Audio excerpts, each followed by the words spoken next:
Está entrando no ar. Debate 93.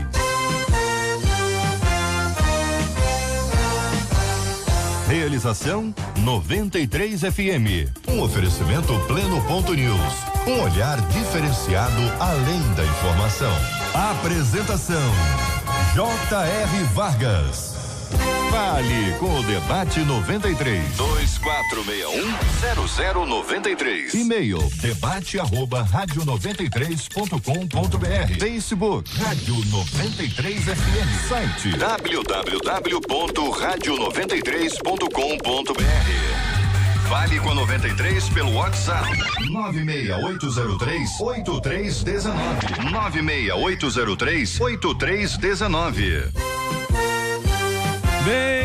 Bem, gente, o trânsito da cidade tá quase ajudando, né? Quase ajudando. Estamos aqui ainda. Daqui a pouquinho ele chega, o nosso querido J.R. Vargas. Você sabe que hoje é quarta-feira, 13 de março, ano 2019. É mais um dia que Deus nos fez. Então alegre-se, regozile-se nele. Vamos começando aqui o nosso debate 93. Já dizendo que você pode participar com a gente. Já foi dito em todos os canais por onde você pode participar. E assim o debate acontece. Os assuntos de hoje, alguns assuntos bem interessantes a serem debatidos hoje. O primeiro deles é esse daqui.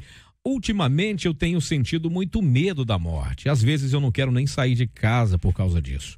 Não consigo mais parar de pensar e de falar sobre isso. Sempre fui uma pessoa muito medrosa, mas eu percebo que agora tá demais. É normal sentir tanto medo assim? O que faz com que uma pessoa se torne tão medrosa? O cristão pode sentir medo que paralisa? O que posso fazer para que meus medos não me impeçam de viver? Como vencer o medo da morte e tantas outras coisas? São algumas das perguntas que vem aqui no nosso debate de hoje, para a resposta ser dada aqui pelos nossos debatedores e também, claro, com você participando, mandando as suas dúvidas, também tirando as suas dúvidas e mandando as questões aqui para nossa 93 FM. Pastor Gilton Medeiros, da Igreja Batista em Jardim Santíssimo, está conosco hoje, que nos alegra muito. Muito bom dia. Seja muito bem-vindo, reverendo. Bom dia amigos da mesa, bom dia ouvintes da 93. É uma alegria estar de volta, estarmos juntos aqui para participar de mais um debate com um tema que parece que é corriqueiro, mas na verdade é uma preocupação que alcança muitas pessoas. Há muita gente que nesse exato momento está paralisada pelo medo, está impedida de se realizar plenamente, está impedida de alcançar coisas novas, coisas maiores, porque está paralisada, está impedida pelo sentimento de medo. E tratar deste assunto é altamente benéfico, Sidney, porque é um assunto que traz saúde. Tratar desse assunto e cuidar do medo traz saúde para as pessoas, e eu acho que o debate presta um grande serviço para os seus ouvintes ao trazer esse assunto que a nossa ouvinte nos apresenta.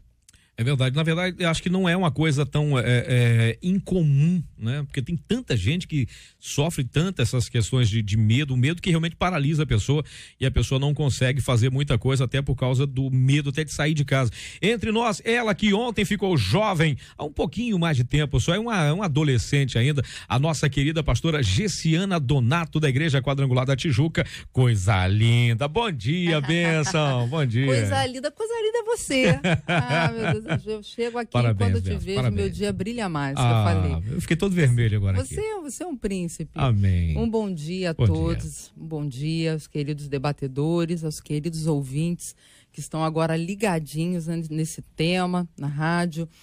E é aquilo que nós estávamos falando, né? Esse é um tema que é muito bom ser trazido, porque hoje tem atingido aí uma porcentagem tão grande de pessoas, e que não só numa faixa etária de idade, né? A gente observa que o medo, ele tem se tornado algo generalizado. A gente vê entre as crianças, entre os adolescentes, entre os jovens adultos e os mais velhos. Então a gente vê assim, criando essa plataforma, alcançando, globalizando essas pessoas e sufocando a tal ponto de trazer paralisia psicológica, emocional e, consequentemente, acaba se tornando uma paralisia comportamental também. É verdade. Agora, você sabe que não é sem razão, em alguns casos não é sem razão, o medo até de sair de casa. A gente acaba de ter essa notícia triste lá de Suzano, São Paulo, quando dois acelerados entram numa escola e disparam a esmo, aí complica muito a vida da gente. Às vezes o pessoal tem medo e às vezes com razão, né? Quer dizer, a pessoa já está com medo e de repente houve uma situação dessa, se trava mais ainda verdade. Em casa, né? Quer dizer, tem combustível, infelizmente o mundo está dando combustível para esse medo. Reverendo Vanderlei do Nascimento, da Igreja Presbiteriana em Belford Roxo, muito bom dia, prazer em tê-lo aqui, campeão. Bom dia, Cid, bom dia, debatedores, bom dia, ouvintes. É bom poder voltar aqui para debatermos assuntos tão importantes para os ouvintes, para as pessoas que estão aqui sintonizados na rádio. Esse tema é um tema que a gente precisa, de vez em quando, voltar a ele.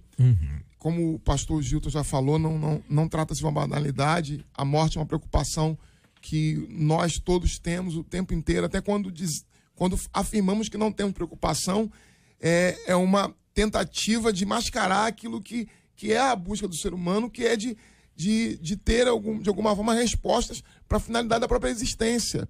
E a gente só consegue lidar com a própria existência humana depois que resolve a questão do pós-vida. Só se consegue viver, de fato, esta vida quando a questão da vida futura está resolvida. Enquanto a gente vive na insegurança, na incerteza em relação àquilo que acontece conosco, há uma certa insegurança. Em alguns, como o caso do ouvinte, isso se torna uma coisa patológica, algo doentio, que é o que parece aqui. Uma obsessão com a morte. E essa obsessão com a morte, ela pode produzir uma morte antecipada. Não talvez uma morte física, mas uma perda de sentimentos bons que fazem com que a vida possa ter o valor e a profundidade e a energia e o brilho que ela possui. À medida que você se preocupa tanto com algo, você acaba abandonando a vida para se preocupar com aquilo que ainda não aconteceu, que é a morte. Essa insegurança em relação à morte ela é natural quando há até um certo limite. Depois disso já torna-se algo doentio, patológico. É preciso que se procure a palavra de Deus e a ajuda médica, se for necessário, quando isso se torna um fator que foge aos padrões que a gente reconhece ser o saudável. Você sabe que algum tempo atrás eu me vi preocupado com uma coisa. O que faz com que o nosso coração ele bata? O que faz com que o nosso coração funcione? Ele funciona independente de tudo que tem dentro da gente. Você pode cortar um dedo, o coração continua batendo. Pode perder uma perna, o coração continua batendo. E quando o coração resolve não bater mais, a gente dá um negócio na cabeça, a gente não sabe mesmo quando é que isso vai acontecer. Eu fiquei muito tempo pensando nisso, eu comecei a ficar com medo desse negócio também. Vai acontecer a qualquer momento. Como é que eu vivo desse jeito? Mas eu falei, quer saber de uma coisa? Eu já estou vivendo, isso já é lucro. E vivendo em Cristo é mais lucro ainda. O dia que acontecer, vai acontecer. Agora, um pouco para postar um vídeo na internet de um senhor bem idoso. Uma das últimas palavras dele, eu queria muito ir para o céu. E a filha orando por ele, falou, pai, então aceita Jesus Cristo, entrega a sua vida a Cristo e tal. Ele aceitou, fez aquilo tudo e ela continuou ali passando a mão na cabeça dele, orando por ele, e ele deu o último suspiro dele. Mas não era uma face sofrida. A gente sabe que vai acontecer, mas a gente ficar preocupado com quando isso vai acontecer. Pastor Gilton, a pessoa se paralisa, a pessoa se trava, e aí uma das perguntas aqui, se é normal sentir tanto medo assim, e o que faz com que uma pessoa se torne medrosa? Você vê que são duas perguntas, parece que não tem muito a ver, mas tem. Então, é normal sentir medo assim? Né? E por que leva a pessoa a ter tanto medo? Então, o medo é uma das reações do organismo, do ser humano, diante do desconhecido, né? Você, diante de uma situação nova ou diante de uma situação que aparentemente traz perigo, é normal que você sinta medo. É um mecanismo até de defesa. A pessoa que não tem medo faz loucura. Então, a pessoa é até chamada de insensato, né? De louco, porque não mede as consequências, faz coisas que não deveria. Comete acidentes, fere outras pessoas. Então, o medo, ele faz parte da nossa estrutura emocional, psíquica, e é benéfico.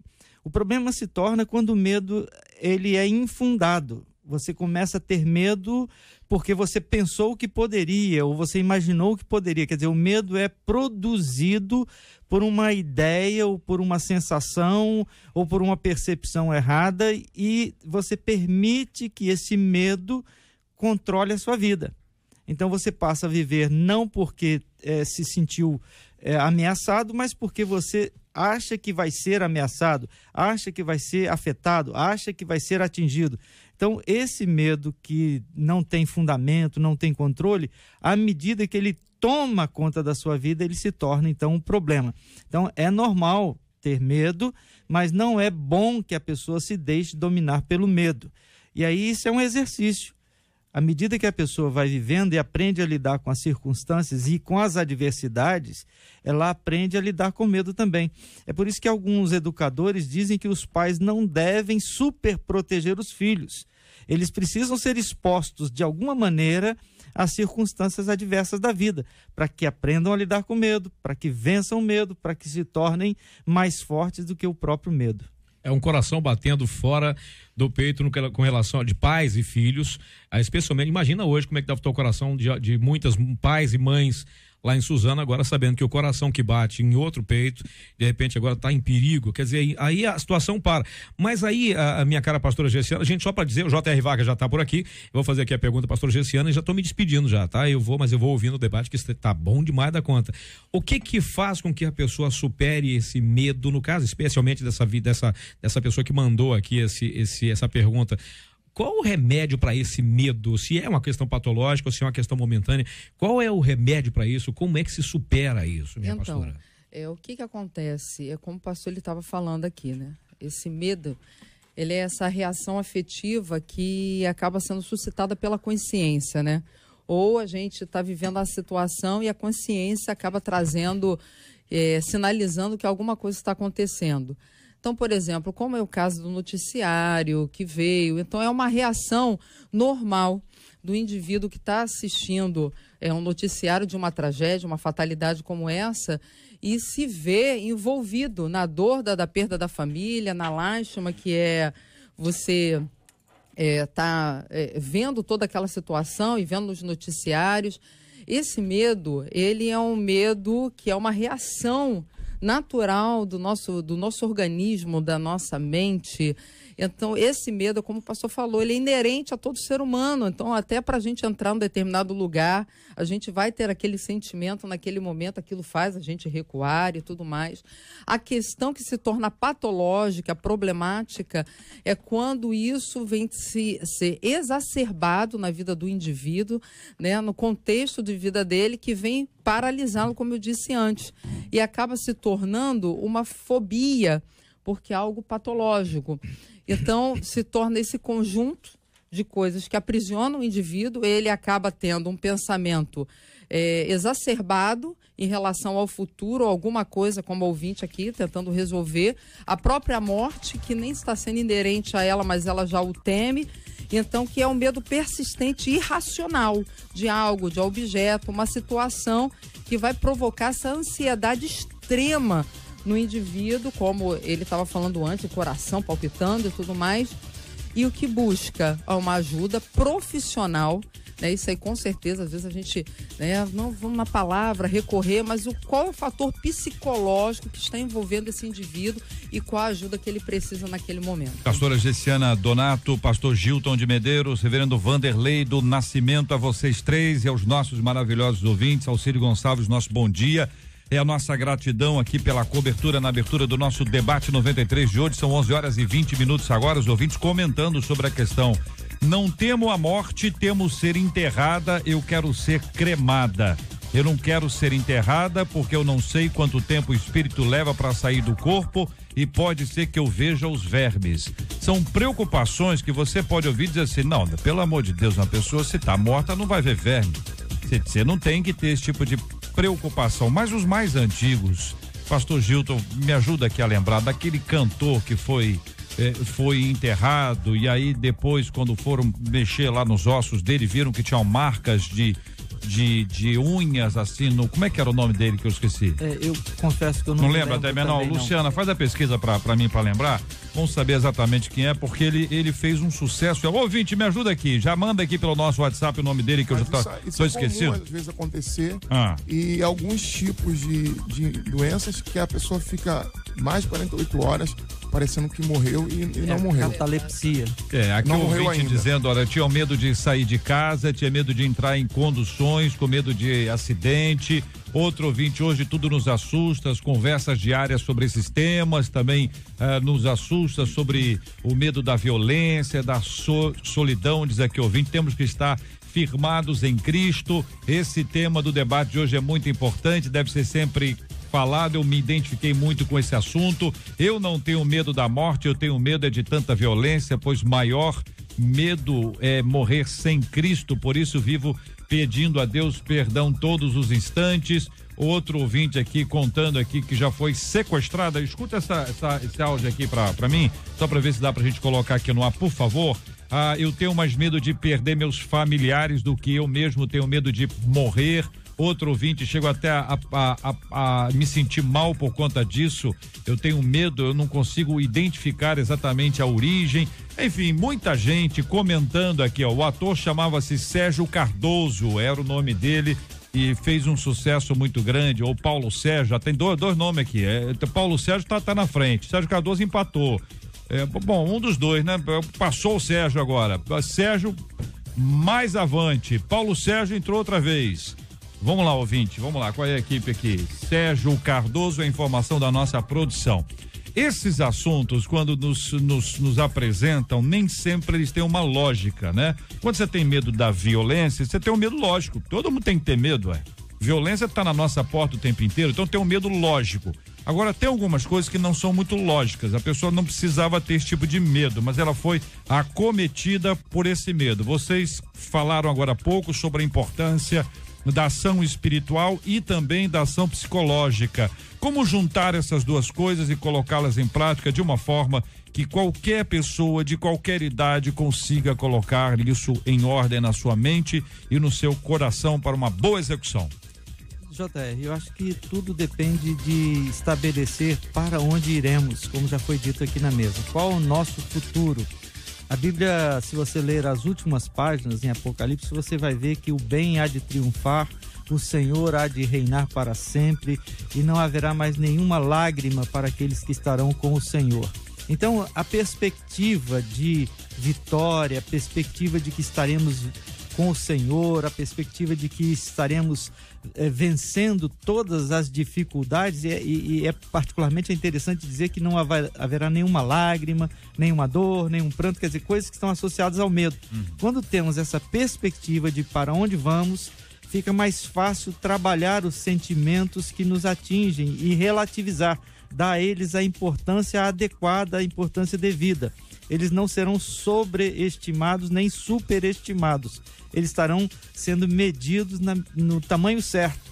E aí a gente tendo certeza da nossa vida futura, certeza de onde estaremos para toda a eternidade, fica fácil, fica mais adequado lidar com o dia a dia que a gente vive a cada momento. Pastora, quando a gente pensa que a nossa vida está nas mãos de Cristo, como disse o querido pastor Gilton, nós ficamos com o coração em paz para enfrentar as adversidades todas. Mas um coração de mãe, um coração de pai, ainda que tenha a sua própria vida resolvida, não bate uma angústia em relação a um filho, a uma filha, a um irmão, uma irmã, dessa pessoa estar em lugares perigosos, passar por vias perigosas. Ouvinte nossa aqui contando que quando ela liga para o filho dela, que é um adolescente, ele não atende, ela entra em parafuso por causa disso. Às vezes é um problema de sinal mesmo, né? O sinal não pega ali, o garoto não pode atender naquela hora, mas para ela especificamente bate isso. Jota, o que acontece, né? A gente vive num país cujo índice de violência, como você acabou de relatar, e outras coisas, enfim, tem sido exacerbado. E isso traz um estado de alerta a todos nós como indivíduo. Então, o que acontece? Esse medo, essa reação, esse instinto, né, primitivo, igual você iniciou falando, esse instinto primitivo, ele é normal. A questão é, né, nesse momento, como o pastor falou, e a gente tem um entendimento do que significa essa vida crística, ter Cristo dentro de nós, para canalizarmos aquele sentimento transitório que estamos decorrendo naquele momento e controlar aquilo, entendeu, JR? Porque a gente tem esse poder também de fazer isso. E naquele momento que aquilo se aflora, como essa mãe ou essa ouvinte que enviou, e aquilo está muito exacerbado, eu consigo trazer a minha consciência, aquilo que eu estou vivenciando, trazer o equilíbrio daquilo dali, com a minha mente, tendo consciência disso tudo, e isso vai gerar no meu comportamento uma calmaria para a situação de estresse que eu estou vivendo naquele momento, por exemplo, a espera do filho ou do telefone. Então, tudo é o meu pensamento automático. Então, eu peguei o telefone, não atendeu, pronto, já aconteceu alguma coisa. Já penso o pior. Já penso Normalmente o pior. a gente pensa o pior. Normalmente, não é só uma pessoa ou outra, não. A maioria das pessoas, por causa de sermos refém desse sistema. Pensa o pior. Se o marido não chega e tá arrumando alguma coisa fora, se o chefe entra na empresa e não fala nada com você, ele vai te mandar embora. A pessoa tem uma tendência, não são todos, volto a dizer, e não é o tempo todo, não é isso, pastor Vanderlei? Sim, o medo, particularmente o medo da morte, mais ainda, ele obedece às vezes uma lógica, não há uma lógica. Porque se você pensar no aspecto pragmático, é tolice. Temos uma preocupação demasiada com aquilo que não temos o controle. Se nós não temos o controle de algo, por que vamos nos preocupar com aquilo que eu de antemão já sei que eu não tenho como controlar? Eu não controlo, então eu relaxo, fico em paz, porque não vou conseguir manter isso sobre a minha tutela.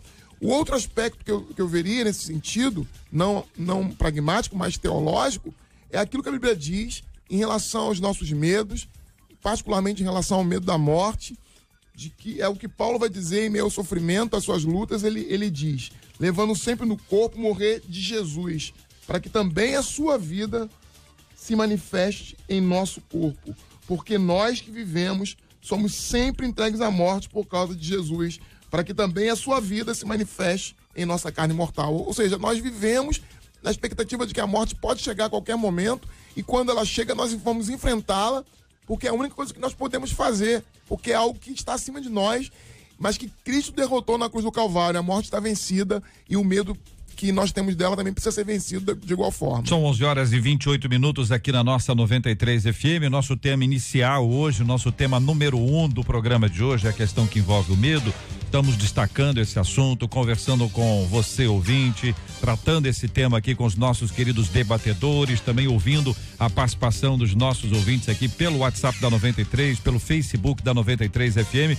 Mas já mencionamos aqui em várias ocasiões a questão de Suzano, e eu preciso trazer essa informação para você, ouvinte, para que você que eventualmente não está por dentro desse episódio tenha aqui as informações centrais desse tema, acompanhando a gente aqui na 93 FM, que é sempre uma rádio onde você fica muito bem informado. Juliano Medeiros, nosso repórter, está aqui no nosso estúdio da 93 FM, traz as informações desse triste episódio acontecido na manhã de hoje na cidade de Suzano, na Grande São Paulo. 2 adolescentes encapuzados, JR. Bom dia para você e bom dia para os ouvintes do Debate 93. Esses 2 adolescentes, então, que eu falei, encapuzados, que invadiram a Escola Estadual Raul Brasil em Suzano, São Paulo, agora de manhã, mataram ao menos 7 pessoas. Os números vão aumentando a cada momento. Depois, esses jovens se mataram. Então, são, no total, 9 mortos nessa ação. Entre os mortos, há 5 alunos, 1 funcionário, os 2 jovens que se mataram e também uma pessoa que passava pela rua e acabou sendo atingida pelos disparos. Ainda não há a identidade das vítimas e também dos atiradores. Há pelo menos 17 feridos. Eles estão sendo encaminhados para hospitais da região, entre essas unidades o de Santa Maria. E entre um desses 17 feridos, já há a confirmação da polícia de que passa nesse momento por uma cirurgia. A PM encontrou na escola onde aconteceu essa tragédia armas, arco e flecha e outros objetos que parecem ser coquetéis Molotov e uma mala com fios. O local está isolado. Houve uma outra ocorrência com arma de fogo perto da escola antes do ataque, mas a Polícia Militar Paulista ainda não sabe se há relação entre os casos. Equipes do Corpo de Bombeiros e do SAMU continuam no local e a Polícia Militar sobrevoa a área. O governador João Dória chegou agora há pouco de helicóptero e já se dirigiu para a escola, acompanhado, entre algumas outras autoridades, do secretário de Educação, o Rocieli Soares. Segundo o último censo escolar, a escola Raul Brasil teria 358 alunos que participam ali de aulas do 6º ao 9º anos do ensino fundamental e outros 693 estudantes do ensino médio. Então, para a gente reforçar, são até agora 9 mortos, entre eles 5 alunos, um funcionário, uma pessoa que passava pela rua próxima à escola e os 2 jovens atiradores que se mataram logo depois e ao menos 17 feridos.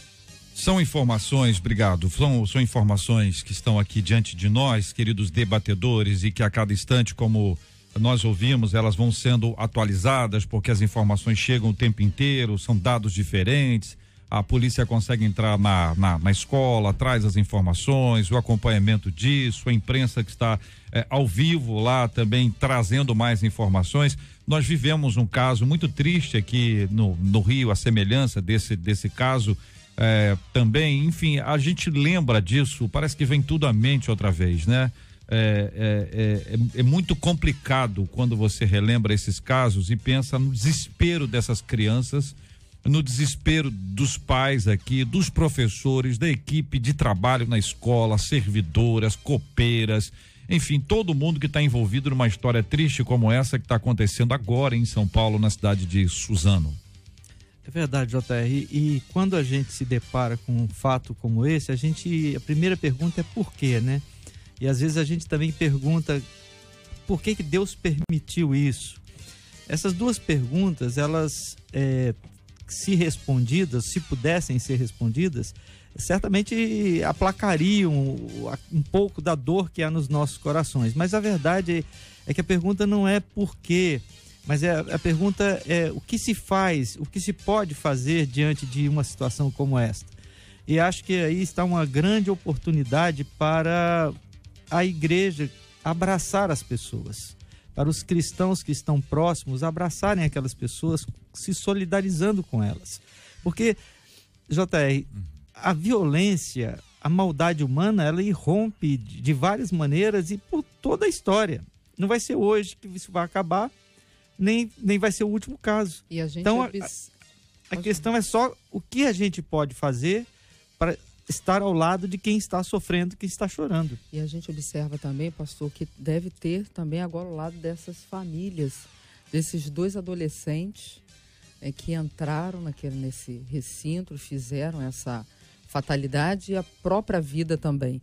Então vai ser agora toda uma investigação e familiares que às vezes não se dão conta de que filhos, adolescentes estão envolvidos, né, em algum projeto, em alguma coisa, em alguma intenção para sacrificar em nome de algo, de alguém, e que a gente tem esse olhar também para esses adolescentes, né, que estão dentro da nossa casa, meninos e meninas envolvidos aí nas redes sociais e se sociabilizando pouco menos, né, sempre menos, né, e a gente acaba desconhecendo mais. É frente a um desconhecido, né, que se torna a nossa frente aí. Há uma generalização do mal e da maldade. Há uma generalização da violência. A violência, ela tem se tornado uma banalidade. De tanto nós convivemos com a violência, ela se torna uma banalidade. Aí o segundo estágio, que acho que é esse que está acontecendo agora, é a violência tomando proporções todos os dias aterrorizantes. Nós vivemos num estado, num país quase que sitiado. Morre mais gente no nosso país do que numa guerra. Nós estamos alarmados ultimamente pelas ocorrências que estão acontecendo de morte em séries, mas a violência contínua na cidade do Rio de Janeiro, na cidade de São Paulo, é uma coisa assustadora, é de pôr medo em qualquer país civilizado. Só que nós vamos há muito tempo nos habituando com isso, e agora irrompe por vezes esses picos de violência. Tudo isso tem uma origem. A origem não é social, a origem não é emocional, a origem é teológica, é moral, é espiritual. O homem se afastou de Deus, o homem caiu no seu pecado, distanciou-se de Deus e perdeu a referência do que é ser humano. O homem não é mais humano, o homem se tornou um bicho, presa do próprio homem. O homem se tornou uma fera que ataca os outros sem nenhuma lógica.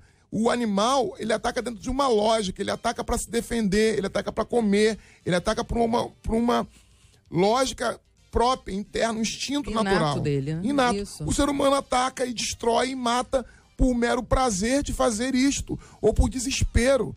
E isso tudo a causa é o pecado, é a distância de Deus, é o homem que se afastou do seu Criador, deixou de ser quem Deus planejou que fosse. E a única forma de se mudar isso é a redenção, é o homem voltando a ser humano novamente, voltando para Deus, porque somente em Deus é que a gente consegue resolver esse problema que não é social, é um problema espiritual. Pastor, a gente observa estatísticas que dizem, né, que o Brasil hoje ele tem a maior taxa de pessoas com ansiedade. Então isso é muito grande. Por quê? Devido a essa situação que o pastor acabou de expor agora, em que nós somos submetidos até, você acaba gerando indivíduos que têm um medo, que é essa fobia, né, algo exacerbado, essa ansiedade, por conta disso daí.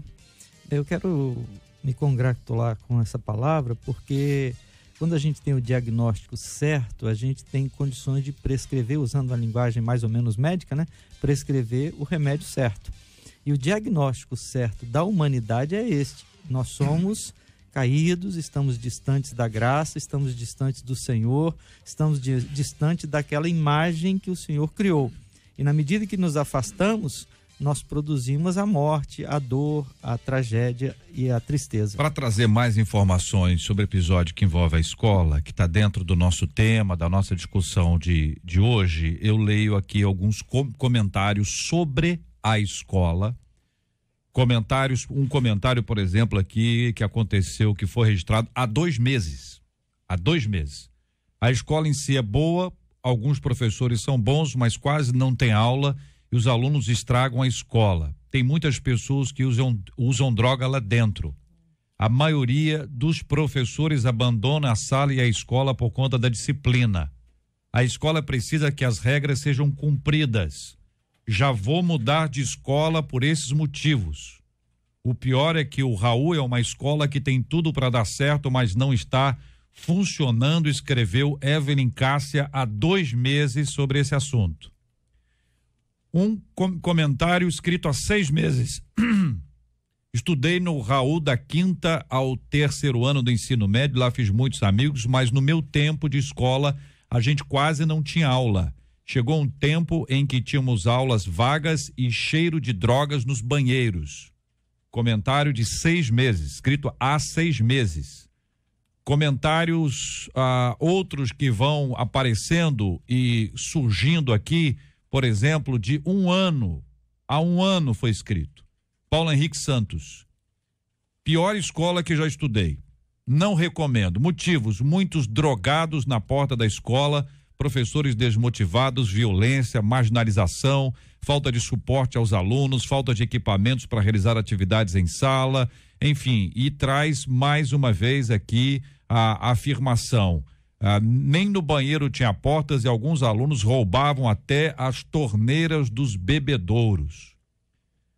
Ouvinte que escreveu, não é ouvinte. Comentários aqui, tá na internet. Escola terrível, escola de noias, que é uma expressão muito utilizada em São Paulo para quem utiliza drogas. Escola de noias, se você quer mandar seu filho para esse lugar, ele vai voltar sabendo injetar heroína na veia. Os comentários estão no Google, é só buscar a escola e você vai encontrar os comentários, tem 30 aqui, você pode escolher qualquer um deles, eu estou observando apenas alguns, para trazer à tona uma realidade que pode ser desta e de qualquer uma outra escola, de problemas que são administrados, são enfrentados, mas não são plenamente resolvidos. Se os comentários aqui, sendo escritos por ex-alunos, dão conta de cheiro de drogas no banheiro, falam de drogas na porta da escola, falam de drogas dentro do ambiente escolar, nós estamos falando de um ambiente pesadíssimo. Porque não se trata apenas do consumo, que não é apenas, mas não se trata tão somente de consumo, mas de venda. Se existe venda, existe um comércio, existe um objetivo nessa história toda. Enfim, é mais um dado, mais uma observação a ser feita e a ser analisada sobre a situação de uma escola antes que ela gere um problema tão grande quanto esse. Hoje, nós estamos falando dessa escola somente por causa desse episódio trágico e terrível. Em Realengo, quando nós vivemos isso aqui no Rio, a maioria das pessoas nunca tinha ouvido falar daquela escola. Ouviram falar daquela escola depois daquele grande absurdo. Aquela outra escola, que agora eu não lembro aonde, da menina, até nós conversamos com familiares dela, que estava na hora do intervalo, brincando, levou uma bala, morreu dentro da própria escola. A gente vive essa realidade o tempo inteiro. O que é que pode ser feito do ponto de vista prático? Que a gente pode trabalhar isso, encorajando as pessoas. Então, nós temos milhares de ouvintes agora, cujos filhos estudam em escolas públicas que não tem problema por ser pública. O problema não é ser pública. Todos vocês aqui, imagino, têm estudado pelo menos algum tempo em escola pública, eu estudei muitos anos. Então, o problema não é a escola pública. O problema é o que se faz dentro dessa escola em que a escola pública não consegue deter. Talvez como outras escolas particulares, colocam segurança, etc., mas também não resolve muita coisa. O problema está dentro da escola, desse ambiente. Por quê, gente? Então, JR, são muitas as questões que podem ser levantadas em relação ao panorama da educação no Brasil. Mas, respondendo de forma prática e objetiva a sua colocação, eu acho que se os pais, se as famílias cujos filhos estão na escola se envolvessem com a vida da escola, só isto já traria uma grande mudança e significativa mudança nesse cenário. A gente observa aí no contexto das pessoas que estão colocando seus comentários que não tinha professores. Então, assim, onde essa escola era localizada, de que forma que esses professores, por que não estavam indo, o que estava havendo na época, porque a gente sabe que tem esses tipos de problemas também. E acaba que como o JR falou, esse grupo, essa venda, ou seja, as negociações que aconteciam, que estava acontecendo, que até inibe o próprio diretor, o coordenador ele toma forma daquele sistema e vê, não vou conseguir, não vou dar jeito. Aos professores que estão abaixo, estão ali dando as suas aulas, não estão nesse cargo superior, acabam também desistindo de lutar contra essa muralha que se levanta e que eles acabam ganhando muita força, o jovem hoje, até ameaça, né? A gente sabe disso, professores que, olha, se você me caguetar, se você isso, se você aquilo, e acaba que o professor, ele até se recua não indo. E isso aí, esse reflexo desse comentário desses alunos é o reflexo de uma cadeia de ruínas que já estava acontecendo nessa localidade aí e que estava descambando para... Eu destaco que os comentários são anteriores ao episódio. Sim. Por isso que eu fiz questão de mencionar aqui que a via é a seguinte: coloca o nome da escola no Google. Você vai ver à direita da sua tela, você vai encontrar lá comentários sobre a escola. Tem comentário de mais de 6 meses, de 1 ano e tal, como eu li aqui. Uma de nossos ouvintes disse o seguinte, que há 40 anos minhas 2 irmãs estudaram lá e era uma excelente escola, diz aqui a nossa ouvinte Ivanete. A gente percebe que esse problema, tanto envolvendo violência, como a desestrutura do nosso estado, do governo, do nosso país, no caso São Paulo, país, ela vai tomando proporções cada vez maiores. A gente está à beira de um caos social. Nosso país está completamente desestruturado. A gente está batendo a questão aqui porque choca muito, porque morreram 9 pessoas. Mas já são 10, viu, pastor? Já são 10. Infelizmente. Já são 10. Mas e as escolas que têm tido assassinatos, mensalmente morre 1, morre 2, morre 3. Vai acontecendo isso paulatinamente, sendo desviado, alunos que são desviados para o tráfico de drogas, que são assassinados por conta de disputa de gangsters. E essas coisas estão acontecendo. A gente só chama a nossa atenção quando há 10 mortos. Mas está acontecendo uma banalidade do mal. É o que a Hannah Arendt tem um livro sobre isso. O mal, ele vai se tomando proporções gigantescas e nós vamos nos acostumando com o mal e percebendo que ele é tão constante, a gente sente-se impotente e a gente banaliza. Aí antigamente, eu sou de um lugarzinho mais o interior, mais para dentro do Rio, não na capital, morria uma pessoa, a cidade inteira parava. Hoje morre um, morre dois, morre três. Você passa do lado. E as pessoas passam do lado, não querem nem saber quem era. Antigamente ainda tinha aquela preocupação de quem é, saber a família. As pessoas não ligavam o rádio, porque é respeito àquela família que perdeu uma pessoa. A gente precisa mudar isso. E a mudança que eu enfatizo novamente, ela só vai acontecer no coração do ser humano, na visão de mundo. A cosmovisão precisa mudar, o olhar sobre a sociedade precisa ser transformado por completo. É radical, ele tem que ser na raiz do mal. O mal está no coração do homem. Não adianta mudar a estrutura, porque as pessoas vão lá e quebram tudo de novo. Elas vão lá, passam o governo e por melhor que seja um governo, ele é desmontado. Passa um período desmontado porque não mudou, as pessoas não mudaram, a educação não chegou, o evangelho não chegou nada.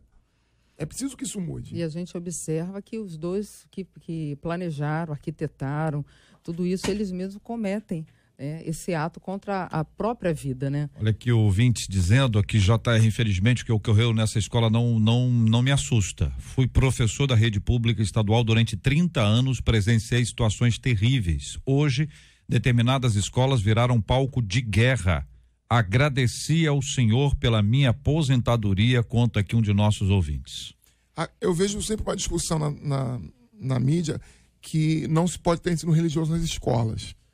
Mas as drogas são extremamente permitidas, se não permitidas, há um certo olhar de complacência, tolerância. Só que não é para ninguém novidade. Você observa as escolas católicas, dificilmente acontece esse tipo de coisa. As escolas protestantes também não acontece esse tipo de coisa. Aonde o evangelho está sendo pregado, aonde Cristo está sendo ensinado, raramente acontece esse tipo de situações. Então, acho que a via que a sociedade anda de tirar o evangelho, tirar a religião, tirar a fé, faz com que outras coisas possam substituir de forma destrutiva o ensino que antes era dado e que hoje já não é mais possível. E o sentimento de medo, de pavor, toma conta generalizadamente, aprisionando todo mundo. Eu gostaria ainda de insistir com a minha colocação acerca da presença da família, porque eu entendo, concordo que o mal está na raiz, a gente não muda se não mudar o coração das pessoas, e eu entendo isso, e pregamos o evangelho porque cremos nisso, né? Mas, de forma prática, do que pode acontecer hoje, né? O que a gente pode fazer hoje?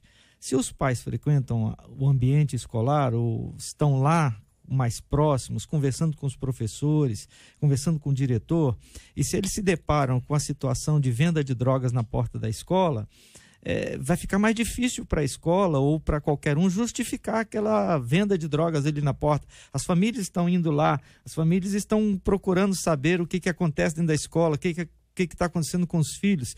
Se no dia a dia... Eu sei que as famílias também estão sofrendo, estão desmontadas, maior parte são mulheres que têm que cuidar dos filhos, porque os homens acabam abandonando.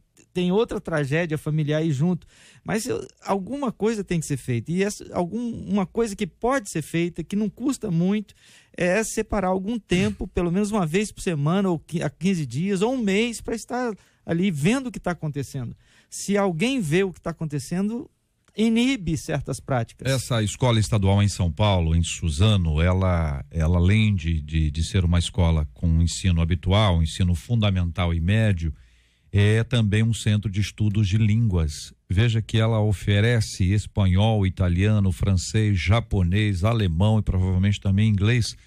Eu não consigo ler aqui, mas ela é uma escola para onde eu tenho impressão, se vocês tiverem filhos nessa faixa etária, vão dizer, eu gostaria que meu filho fosse para uma escola em que ele, num horário alternativo, ele pudesse estudar uma outra língua, dentro da própria escola, no mesmo ambiente, em vez de ir para um curso ou de ter alguma coisa que... Enfim, numa escola onde você tem essa instrução de línguas que é tão importante, num preço mais acessível e dentro de uma estrutura mais tranquila. Contudo, o que nós estamos vendo é que a tranquilidade era apenas aparente. E se nós estamos tratando sobre uma escola sobre a qual nós não temos outras informações, quantas outras escolas sobre as quais nós também não temos informações tem acontecido isso, como foi assimilado aqui, e a gente vai absorvendo a partir das informações ouvidas dos nossos ouvintes, dos nossos debatedores, e pensando sempre naquela história, o que a gente podia ter feito, já não tem mais como, o que pode ser feito hoje? Hoje nós vamos orar por consolo, nós vamos pedir a Deus que tenha compaixão,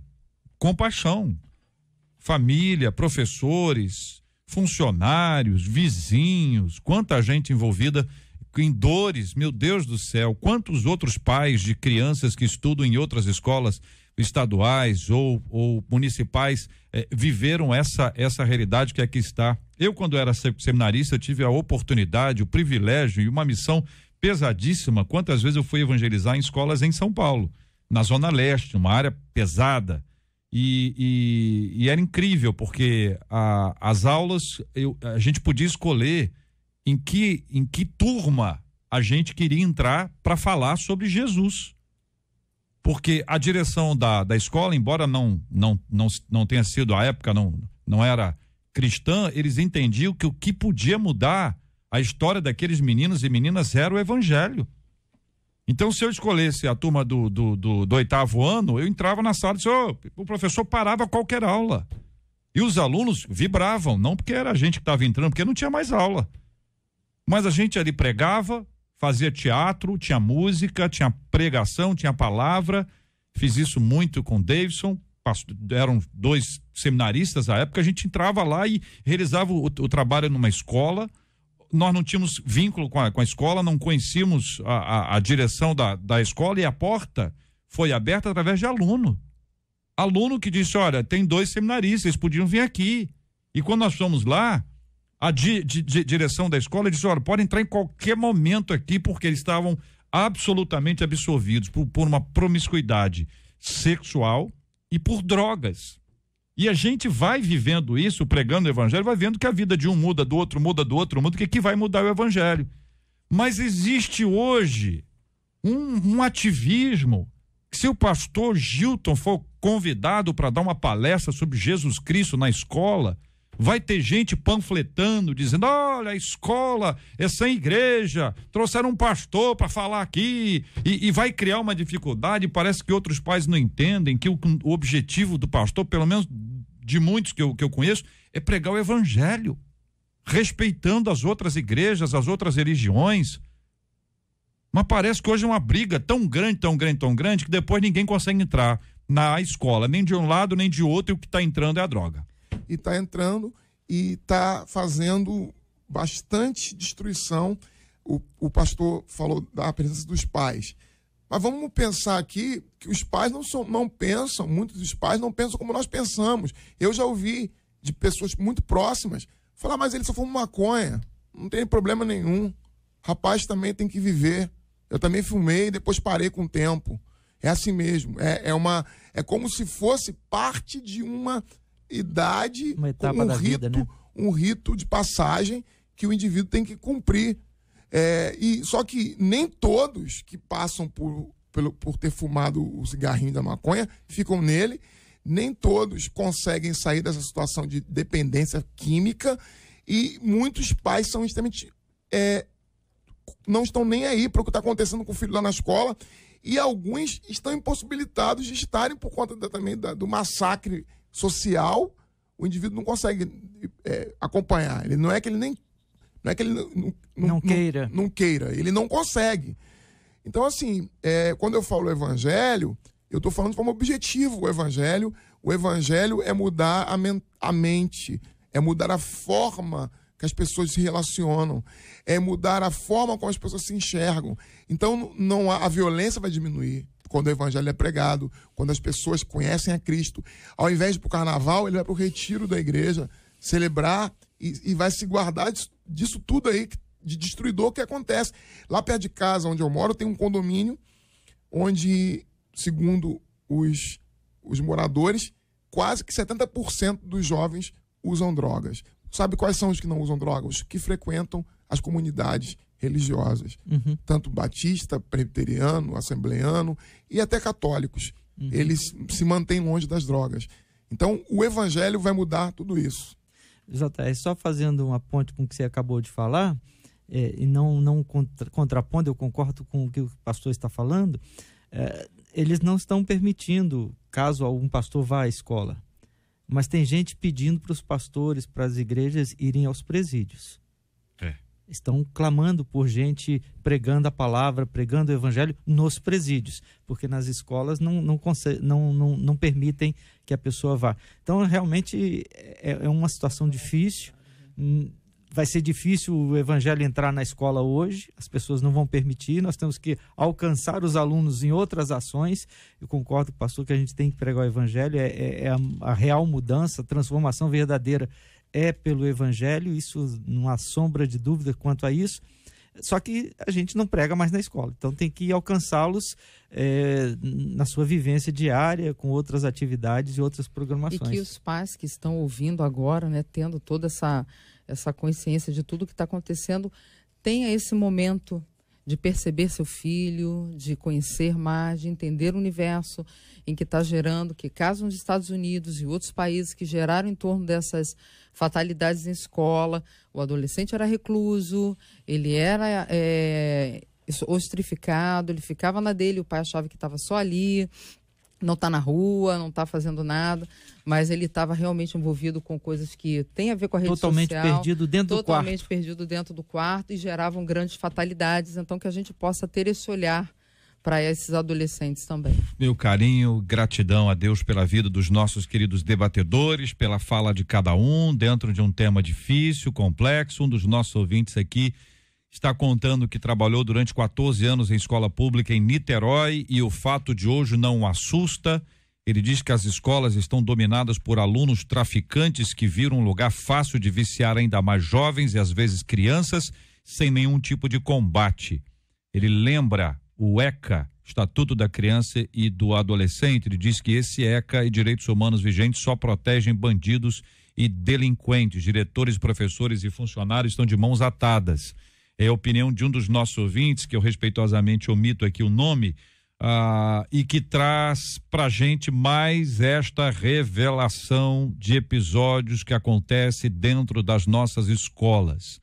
O que está acontecendo em São Paulo hoje, em Suzano, é mais um desses episódios que devem chamar a nossa atenção e trazer para nós o peso dessa responsabilidade, o quanto é necessário trabalhar esse tema e tantos outros temas com aqueles que estão próximos de nós. Nós vamos orar pelos nossos queridos companheiros de São Paulo, pelas pessoas que estão mais absorvidas, envolvidas nesse tema. Vamos apresentá-los diante de Deus em oração agora. Muito obrigado, pastor Vanderlei. Um abraço, meu irmão.